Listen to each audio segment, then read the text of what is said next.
Introduction to Competence-Based Assessment.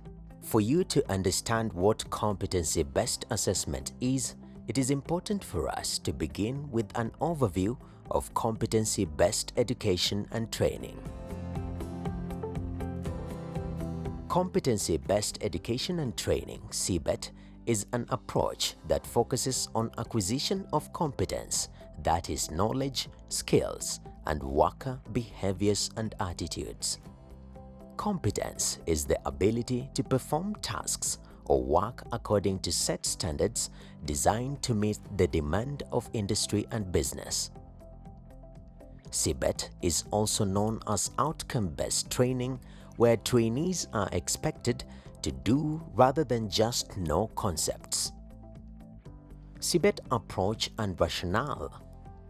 Cbet is based on a set of outcomes that are based on an analysis of tasks that a worker in a particular job performs. Needs analysis is performed before a curriculum is designed. Demands of industry shapes the curriculum, participation of industry is crucial, and eventually, the overall economic health is improved.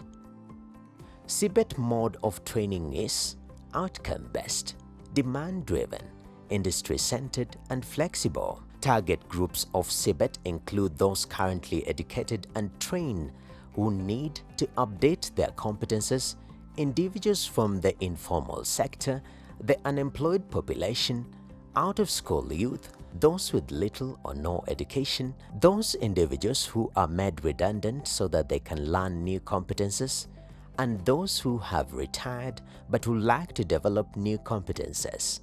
Cbet curricula.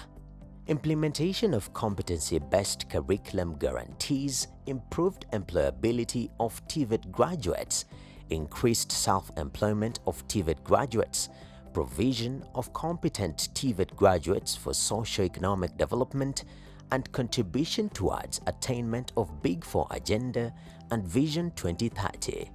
Competency-based assessment. Competency refers to possession of knowledge, skill, and attitudes to perform tasks to expected standards. Competency is achieved when an individual performs a given task to the specified standards. Competence-based assessment (CBA). CBA involves collection of evidence which aids in decision whether an individual is competent in relation to specified occupation standards (OS). Assessment outcome or judgment is either competent or not yet competent.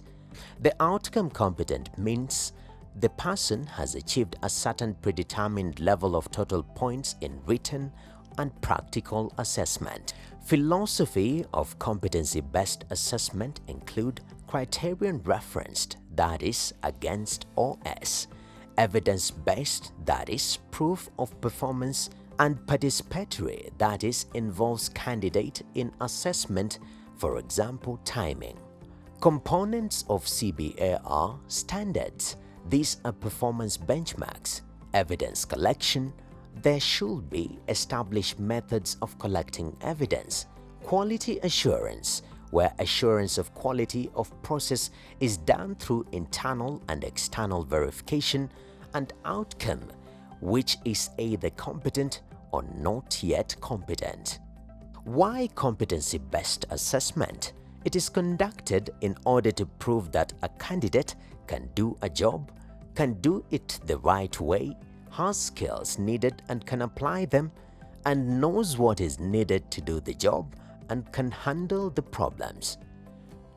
Purpose of competency-based assessment: provide information for certification, provide information for recruitment, provide information for selection and promotion, and provide information for training needs assessment and licensing. Principles of competency-based assessment. 1. Reliability, that is the degree of consistency and accuracy of the assessment outcomes. 2. Flexibility, opportunity for a candidate to negotiate certain aspects of their assessment, for example timing, with their assessor. 3. Fairness, where assessment does not disadvantage particular candidates or groups of candidates. And 4. Validity, where all requirements of units of competency are covered. During CBA, the following rules should be observed in relation to the evidence provided. The evidence should be A. Sufficient. Performance criteria and evidence guide are addressed. Competency over a period of time is demonstrated. All dimensions of competency are addressed, and competency in different contexts is demonstrated. B. Current. The evidence demonstrates the candidate's recent knowledge and skills. C. Authentic.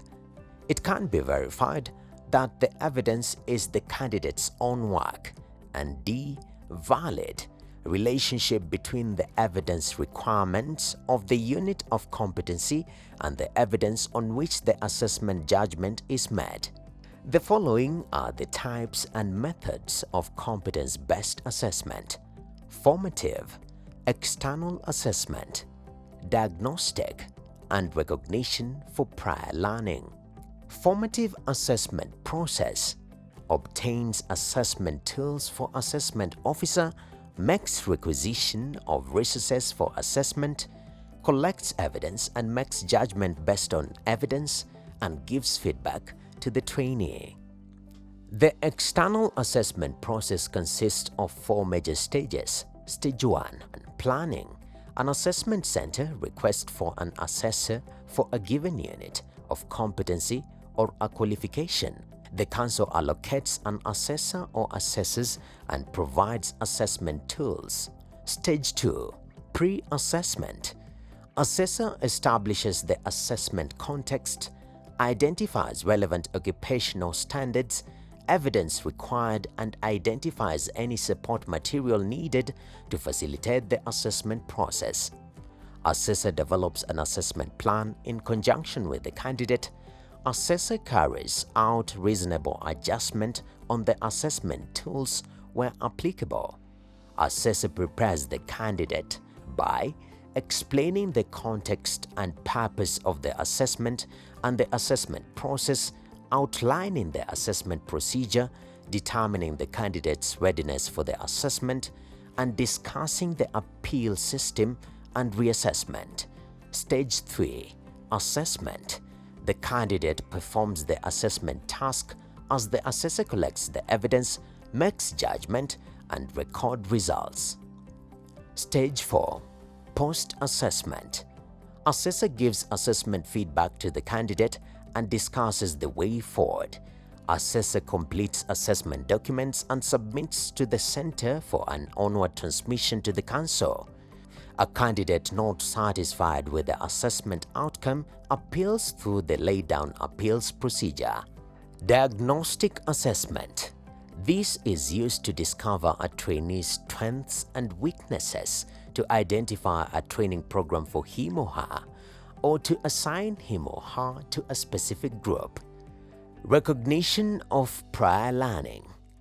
This is where assessment for recognition of prior learning, that is RPL, is conducted to formally acknowledge competency gained on the job or as a result of other informal or unstructured learning experiences. The process involves: the council invites applications from the general public, and an individual responds by submitting an application form to an assessment center, or alternatively, an individual applies to a center for assessment in a specific area of competence. The candidate is interviewed to determine his or her readiness for assessment and is oriented to the qualification and units of competency to be assessed. Assessment center request for counsel of an assessor for a given unit of competency or qualification, upon which they will receive an assessment schedule and assessment tool. Assessor develops an assessment plan in conjunction with the candidate. Assessor carries out reasonable adjustment on an assessment tool where applicable.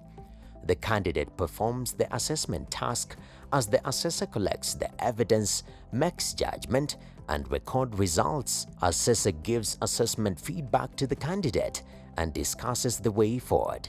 Assessor completes assessment documents and submits to the center for onward transmission to the council.